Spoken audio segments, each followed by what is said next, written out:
So like, what the fuck has been going on with Twitch? Let's check out Penguinz0. Right now, the current state of Twitch is like a bag of dog shit on fire. It is a complete disaster.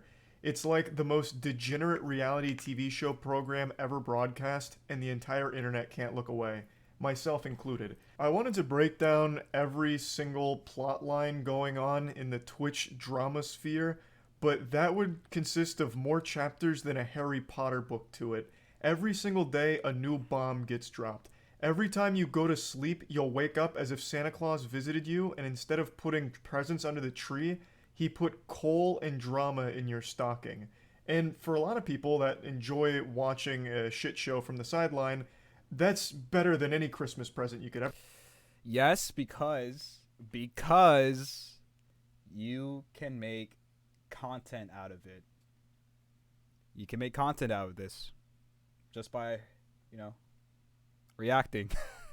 Forget, I suppose. So overall, I just thought it'd be helpful to be like an almanac here, a little guide to help you navigate through this wild web of wackiness that's been going on Twitch with this crazy soap opera. So I'm going to try and enter into a flow state here and explain it all as best and as quickly as I can.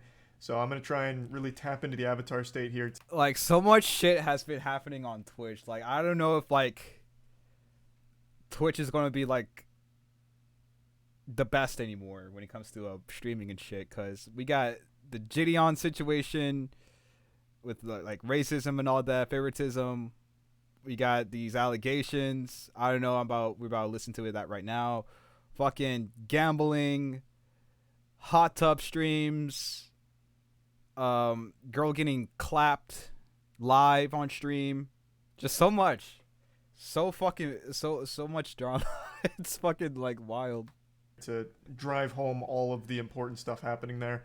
So let's take it from the top. This story starts with an event called Shit Camp. It's the follow-up to an event that QT Cinderella hosted last year, where a lot of big streamers came together and did a lot of really fun IRL content together, and it was just a really memorable, really positive experience. So this year, QT Cinderella was putting on the sequel, Shit Camp 2022, and unfortunately, before the event even began, it was plagued by a bit of controversy because the biggest streamer in the world, XQC, had already said he'd be attending, he'd be going to Shit Camp this year as well, but last second decided not to without informing QT Cinderella beforehand. He didn't give like prior notice that he wasn't going to be going, so it caught her as well as a lot of people off guard.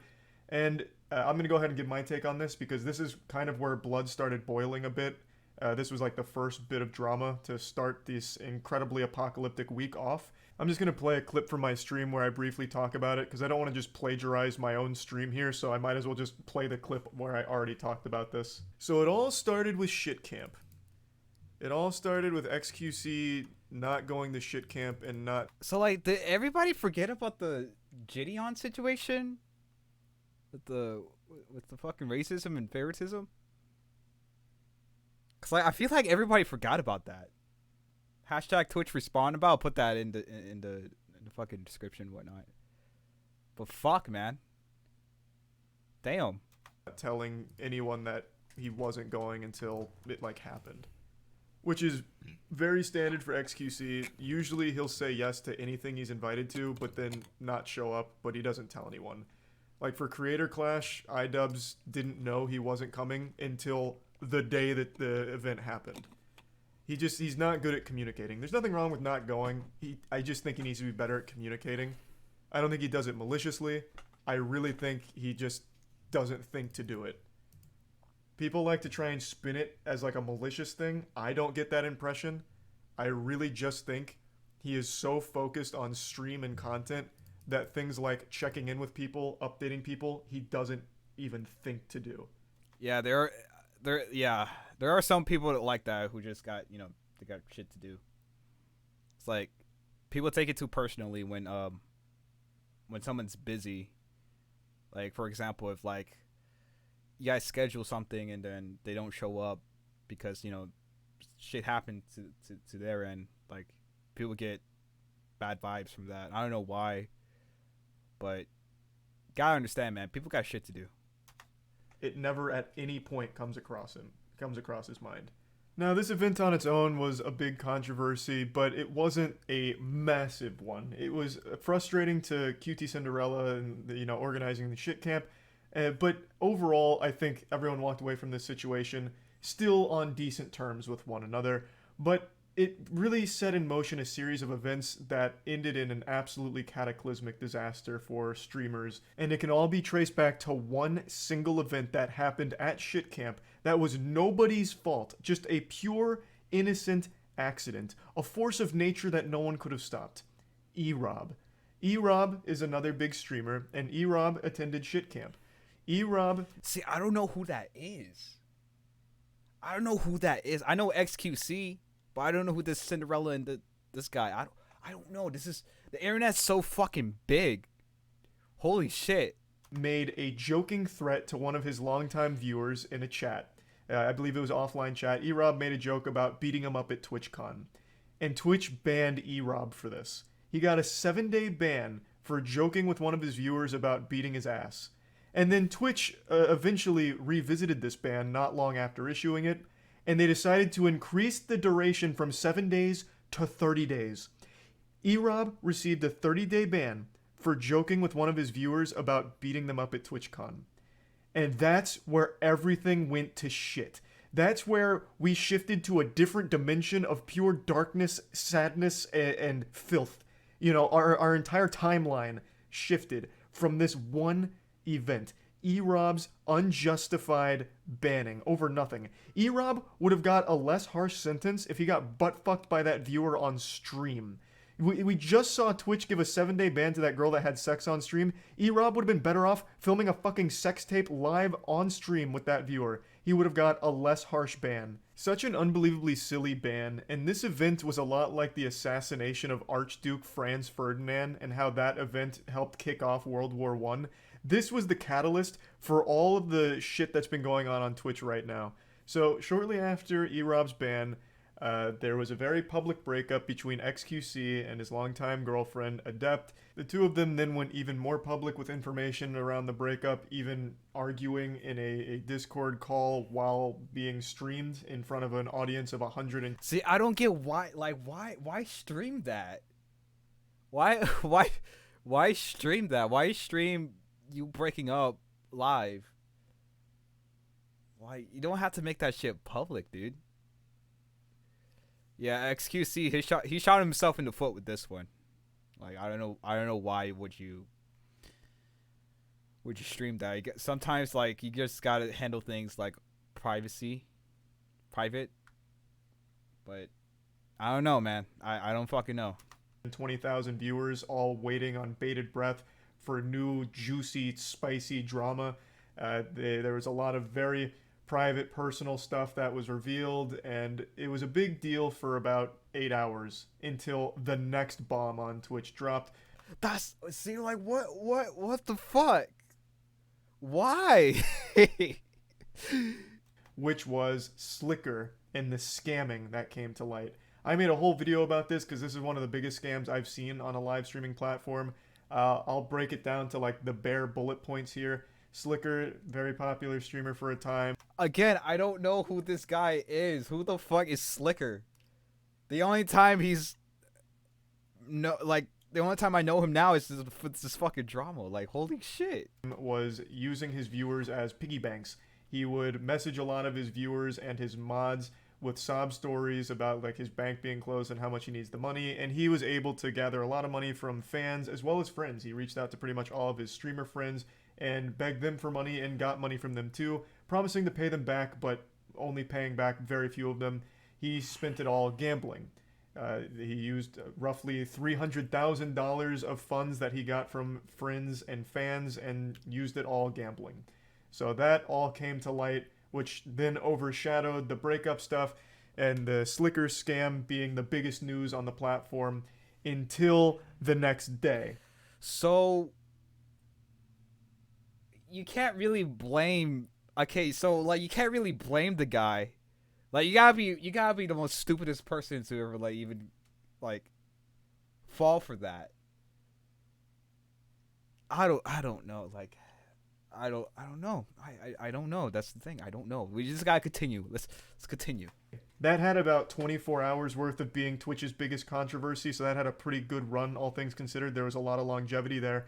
The next day, this whole gambling situation started to bubble over onto Twitter because this was such big news. Everyone was then talking about gambling addiction. Like, look how bad slots are for you. Look at what this streamer did. And it all ties back to Twitch allowing gambling on their platform. So then it became a big movement on Twitter with, the hashtag Twitch ban gambling, and a lot of people giving a lot of takes on, the proper way of handling gambling on live streams. And this started a war because there's a lot of popular streamers that do gambling. So then a lot of those streamers were feuding with streamers that were vocal against gambling, and they were clashing on Twitter all night. And then about 6 hours after that, we had another fucking massive bombshell drop with a different piece of drama outside of like the normal streamer category. This is chess. I made a whole video about the chess cheating scandal that's going on right now with the anal bead cheating hypothesis. This had a new development. To break that down, a chess grandmaster named Hans Niemann beat Magnus Carlsen, the #1 chess player in the world, in a shocking upset, and Magnus Carlsen withdrew from the tournament that he lost to Hans in and insinuated Hans may have cheated. So then speculation ran wild, and eventually people started to wonder, did Hans Niemann cheat by using a chess bot programmed into a pair of anal beads or a butt plug? So that's been like the big... Wait, what? Anything you could possibly include over Elon Musk and vibrating anal beads. If you thought chess was boring enough, what? How though? Chess drama there. And 12 hours ago, 6 hours from the gambling fighting on Twitter, Hans Niemann and Magnus Carlsen faced each other in their first chess match since the controversy. And they were playing online chess. Magnus Carlsen resigned after 2 moves. Magnus Carlsen rage quit his match against Hans Niemann right away, thus continuing this soft insinuation that he believes Hans Niemann is a cheater. So that spiraled chess into an even bigger pit of controversy because that is a big deal. That is very unprofessional. That affects the entire tournament, not just Hans, with him resigning like that. It's a very bad look. So the entire chess community was outraged with Magnus for this action because it's childish. It really is. To be that salty, mauled that hard, and still not have the confidence to say with your chest, Hans Niemann is a cheater and I refuse to play against him, it's a bad look. If you really believes he's a cheater, say it, and don't just go into the tournament and then rage quit and fuck it up for everyone else. It's very simple. If it was anyone besides Magnus... So where does the anal beads come to play? He's probably going to get to it. The repercussions here would be extreme. But Magnus gets a pass because he's the #1 player in the world, but the chess community isn't happy about it. And that's a still developing story, but that's the latest in the anal bead conspiracy for chess cheating.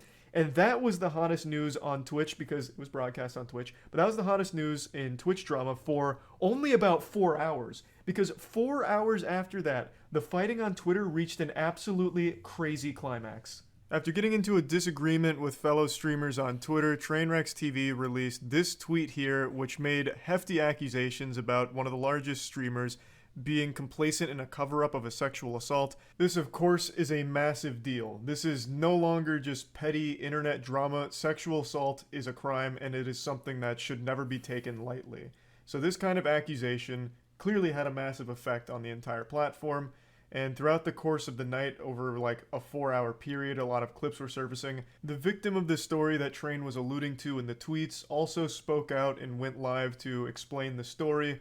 If you'd like to understand more of it, I'd recommend going to her Twitter or watching her VOD. Her name is Adriana Lee. I'm not going to go into detail about this story in the video here because it's not just petty, goofy internet drama when it's dealing with something this serious. Obviously, this situation was a massive deal on the platform, and as of right now, it is still developing. And as I'm making this video, yet another massive bomb has dropped on Twitch that is creating... What the actual fuck, dude? Jesus Christ. Twitch needs to get their shit together, man. Holy shit. So, like, with gambling, I don't really see a problem with gambling because usually the streamer that's, like, playing the game or whatever tells their viewers, hey, you shouldn't gamble. Gamble is a bad thing. Don't do it. Especially when it came to Steve Will Do It. And, he got banned off of YouTube. And, yeah, every time where he, like, goes to the casino and whatnot, he always tells his viewers, "Yo, don't gamble. Gambling is a bad thing. Don't fucking do it." But I don't know, man. Like, people just don't have. I don't know. People just don't. I don't know, man. It's so much fucking drama. That's why I don't do Twitch. That's why I don't do it. I will never stream on Twitch unless they give me a fucking deal. Creating drama. Twitch put out an official statement on their stance on gambling, and it seems like they have outright banned any kind of gambling involving slots and shit like that, which was their main category for gambling. In their statement, they said they're making an update to their policy effective October 18th that'll prohibit the streaming of gambling sites that include slots, roulette, or dice games that aren't licensed either in the US or other jurisdictions that provide sufficient consumer protection. These sites include Stake.com, Rollbit, Duelbit, Roobet. However, we may identify others as we move forward. We will continue to allow websites that focus on sports betting, fantasy sports, and poker. So, for those that don't know, gambling on Twitch has been an absolutely massive category for quite some time now, specifically slots.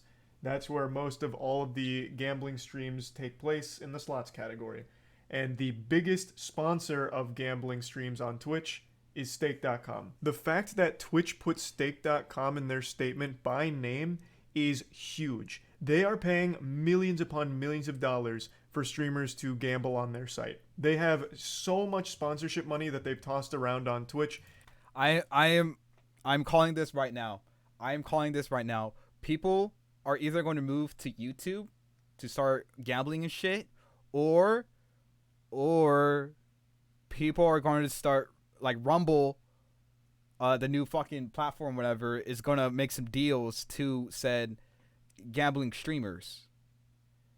So either YouTube is going to be the number one streaming platform, or Rumble.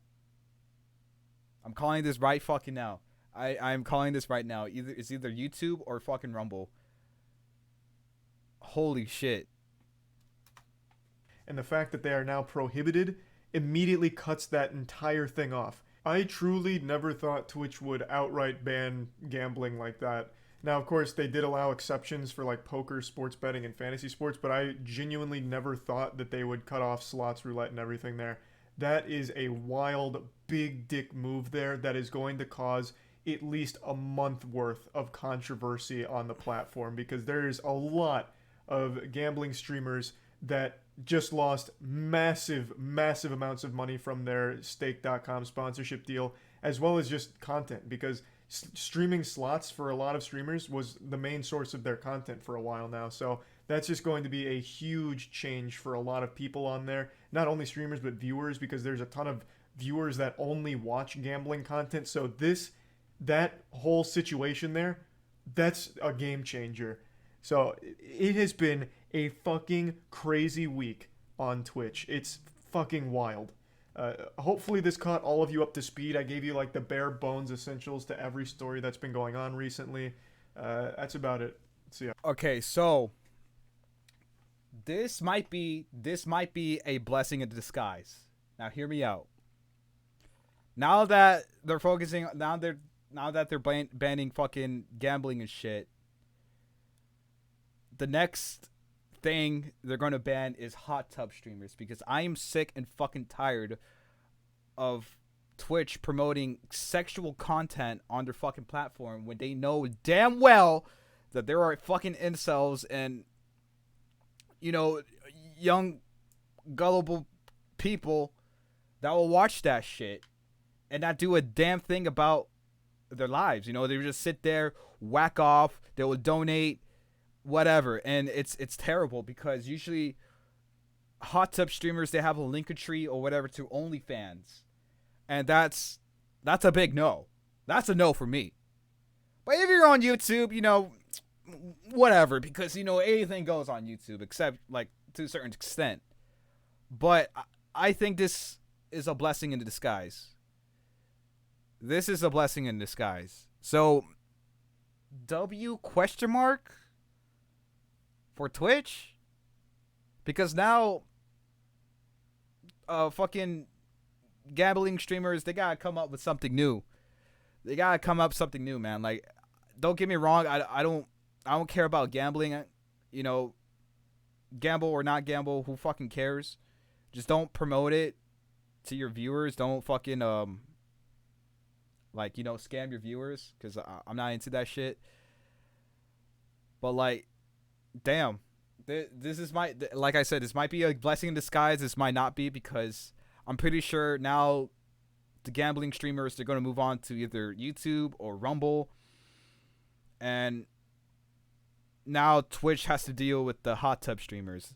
Once the hot tub streamers are like banned and shit, I feel like Twitch will be a more comfortable place to like stream, I guess. But I don't fucking know. Like I said, I will never stream on Twitch because they have an agenda, and I don't fucks with that. So yeah. W question mark or L on Twitch? I'm not sure, but we will see. We will fucking see. Like in the next few weeks, we will see how this goes.